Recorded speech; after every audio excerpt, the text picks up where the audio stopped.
We're talking figs today on Pots and Trowels, and that's brought to you with the support of Cobra Garden and Darlac.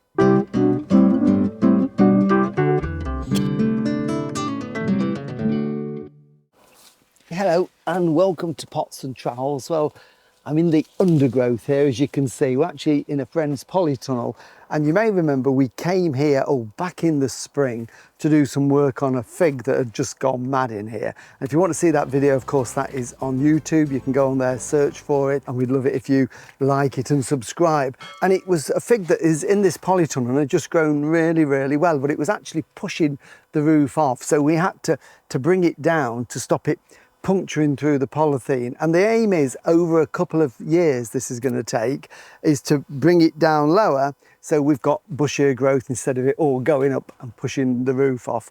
And as you can see, since we did that in the last few months, it has grown particularly well, and it's absolutely full of fruit. And this fruit will all ripen this season. Figs have this knack sometimes of having two crops if they're undercover, but this will certainly ripen this year, and then what it will do is set the little embryo fruits for next year. And all the stems, as you can see, are full of fruit. It's really healthy, some lovely strong growth that it's made since it had a prune.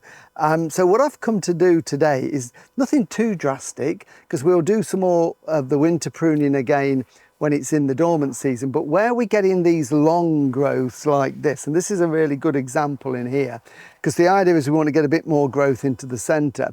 We've got this is the growth it's made right the way up, and it's got some little figs going on these, but these tiny ones here won't make it this year. So what I'm going to do with this is just prune it to there. So we've still got some of the growth, and I'm going to take the top off, cut it just above a leaf joint and take it out. Now, figs do give off a sap, a white sap. It will bleed just a little bit. That will heal over, but just be careful if you get it on your fingers. Some people are sensitive to it. So if that's the case, just wear a pair of gloves so you don't get it on your fingers. So what I'm going to do is just sort of work my way around it, and where we've got the long growth, leaving on the lower figs so that they will mature and ripen, and they can be eaten in about a month, 6 weeks time. But I'm just taking some of these tall ones off, because again, these would go up and they would push the polythene, and this will then branch out from there. And then what the plan is then to come back in the winter and take a few more lower down, and that again will then create that lower growth and bushing out. And again, another one here from where we've done some pruning. We can take the tip out of this one like that, and again that will bush out. So it's going to be going round, a bit of pruning here, a bit of snipping there, trying to preserve the fruit that's on it, but then taking off some of the extension growth to make it bush out.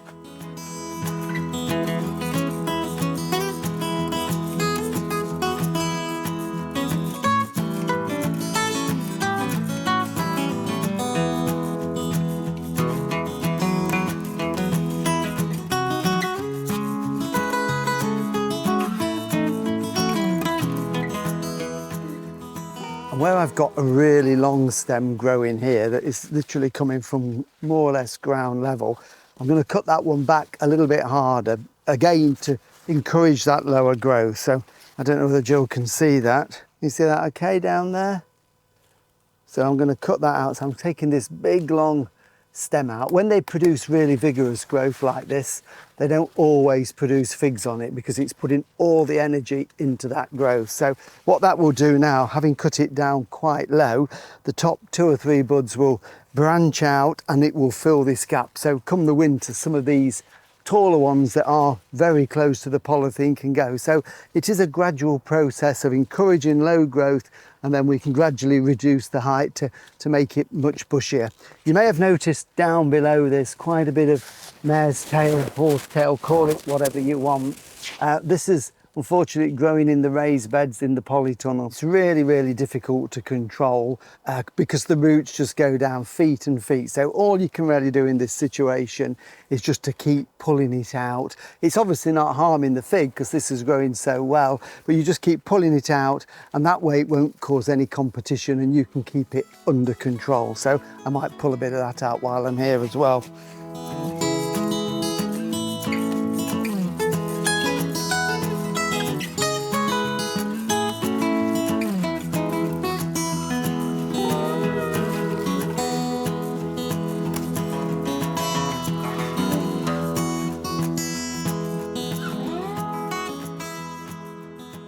So there you can see I've taken a fair bit off. It doesn't look a lot different, but I know now I'm going to get some lower growth in it, and there's still going to be dozens and dozens of figs on there late summer, which we've got the promise of a few as well.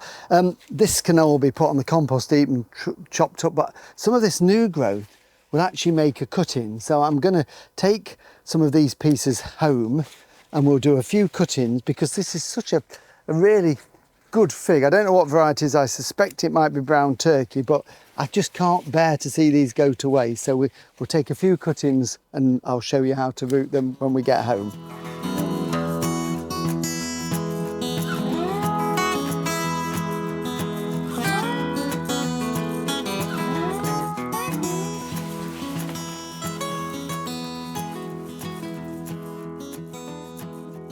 Well, we're back home now and I need to get these cuttings in as quickly as I can because they're already starting to wilt.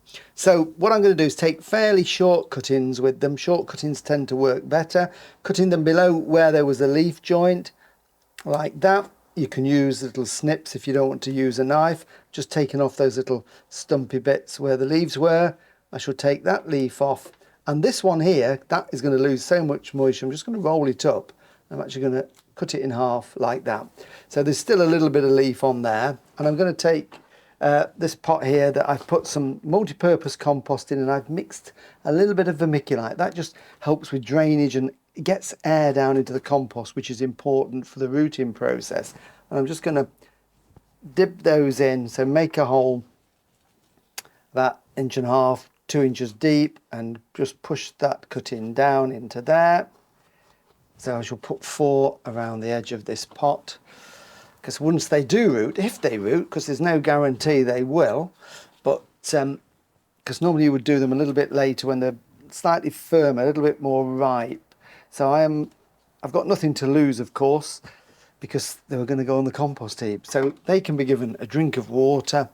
It's there. And then what I'll do, I'm going to put those on my propagator bench, which is damp sand, and I might just put a little bit of fleece over just to stop the sun getting to them so that they don't dry out anymore. And fingers crossed, we might get some roots, and if one grows, that's it. That's all we need. So there you go. Always worth a go. Well, thank you for watching Pots and Trowels. Next time we're going to catch up with Jonathan Mosley, the floral designer, who's going to show us how to make a beautiful, simple arrangement with flowers from the garden. So we'll see you then. Bye.